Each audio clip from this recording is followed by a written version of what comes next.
Hello, team. Thanks for being here. I hope you're having a great week. Today, in this episode, I want to tell a story about one of the first times that I really saw the power of a person's impact. And this actually happened when I was a teenager. And seeing as this podcast is all about having great impact, I thought this would be a relevant story. It's actually a story about my mom, Cindy. My mom is a pretty special person to me. She's one of the most important people in my life. I just admire her so much. My dad died when I was 7 years old. My brother was 5. And after he passed away, he had leukemia. It was just me and my brother and my mom for the majority of my childhood. And we called ourselves the Triangle family. That was her name for us. She always made it a priority for us to be very close. She really wanted to instill in us that we stuck together and we stood up for each other. We supported each other. And it was her lessons in that and her really making that a priority that has allowed us to be close still as a family today. My mom and I are actually pretty different. She tends to be more introverted. She's more on the quieter side. She likes to have a lot of alone time. She likes to sit in her chair and read, and she would call herself a type B personality, definitely. She's fairly laid back. She just has a gentle, calm spirit about her. She's very intuitive. But I remember this story about my mom. I was 15 years old, 15 or 16. I think it was my sophomore year of high school, and I was pretty sure I had strep throat. I came home from school, my throat was on fire, had all the fever and the aches, and I used to get strep throat a lot as a kid, so I knew how bad it could get for me. So when I got home from school, my mom looked at me, she called the doctor.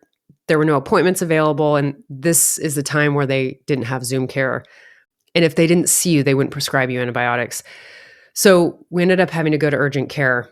And of course, we get there and we're sitting there for hours, waiting and waiting. And I was in pain. I was probably doing the teenage thing, being very impatient. And as the time goes by, I'm sitting there watching people coming in and out, sort of moping in my chair. I see this old man being led into the lobby by a hospital aide. And they sit him down in a chair next to this red hospital phone. Again, they don't have the little pagers that they have now. So they communicated by phone with the patients. So he's sitting next to this red hospital phone, and they instruct him to wait there, and they tell him they're going to call him on this phone. Now I'm watching, and as I'm looking at him, I notice that he starts to cry, and he's hunched over, and he just looks so small and frail in this chair as he was crying. And I looked away, and I saw others glance at him out of the corner of their eye, but then they looked away also. He was crying quietly, but it was a small lobby, and everyone in the room could notice, and everyone could feel his sadness. And next to me, I feel my mom stir, and she stands up and she gets out of her chair and she walks right over to the man. And he was looking down, tears are coming down his face. He just looks so fragile. My mom sits right next to him and takes his hand in hers. And I couldn't believe my eyes. I was 15 years old. You know how 15-year-olds are? I was like, what in the heck is this woman doing? And she started quietly talking to him, and he looked at her and he started talking back. And I could see that he was wiping his eyes, but he never let go of her hand. And as they talked, I could see my mom looking right at him, and she was just intently listening. And she put her other hand over the top of his. So now both of her hands are covering his in this like protective grasp. He seemed to sit a little taller, and they nodded to each other. And then my mom sat up straight in her chair and just stayed next to him, just holding one hand now, but they were both sitting there waiting quietly. And I'm over back in our old chairs, and I'm watching this thinking, how is she doing that? How does she not feel embarrassed? How is she not feeling awkward or uncomfortable? I mean, what if he doesn't want her there?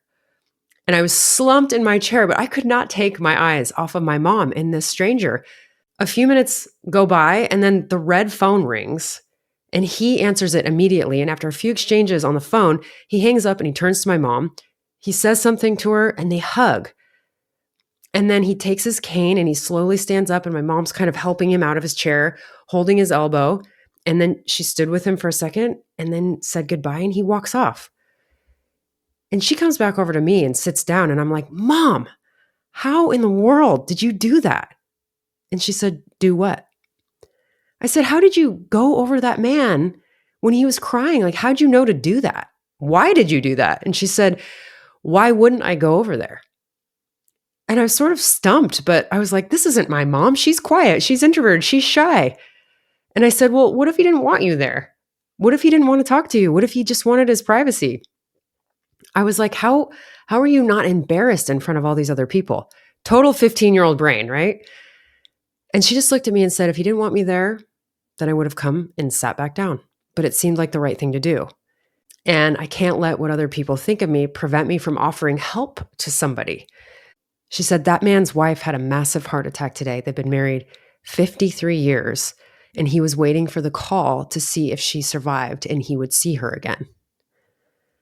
And I thought about that man all day and how my mom acted in that situation. I still think about it now. I don't even think my mom remembers this story. I've tried to bring it up to her before, and she's like, I don't remember that. But so many people would have ignored him.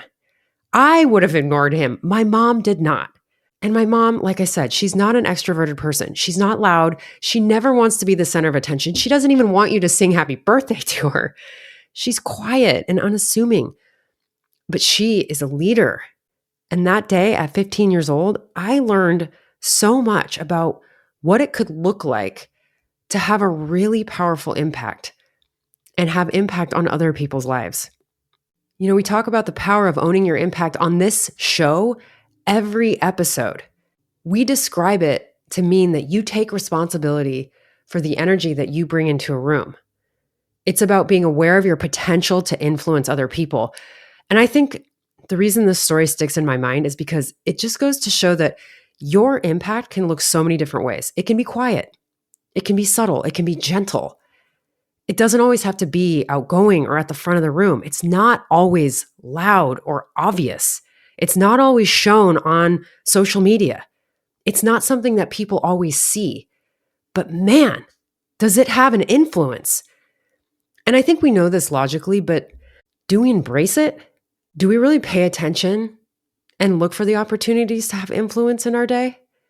And do we have the courage to do it? Because that's the thing that actually really shook me so much at 15 years old, to watch someone have the courage to stand up and do the uncomfortable thing in front of a lobby full of people. So my challenge to you this week is to think about, where might you be able to have a more intentional impact in your world? Maybe it's in some of the quiet moments. Maybe it's in some loud moments. There could be subtle times where you could have really positive impact. It's not always the obvious, visible times, but I bet someone needs your energy this week. So that's all for today. It's just a short story, but I hope that this has you thinking about where you might be able to show up in a big way in your life. I hope you have an awesome week. Thank you for listening. And as always, thank you for being ready to impact. Thanks for listening to Impact Ready. I hope today's episode inspired you to own your impact and recognize that you are powerful. By elevating our energy and awareness, we can create exponential change in this life. If you enjoyed today's insights, share them with a friend and subscribe to the show for more. I truly appreciate you. Thanks again for being here.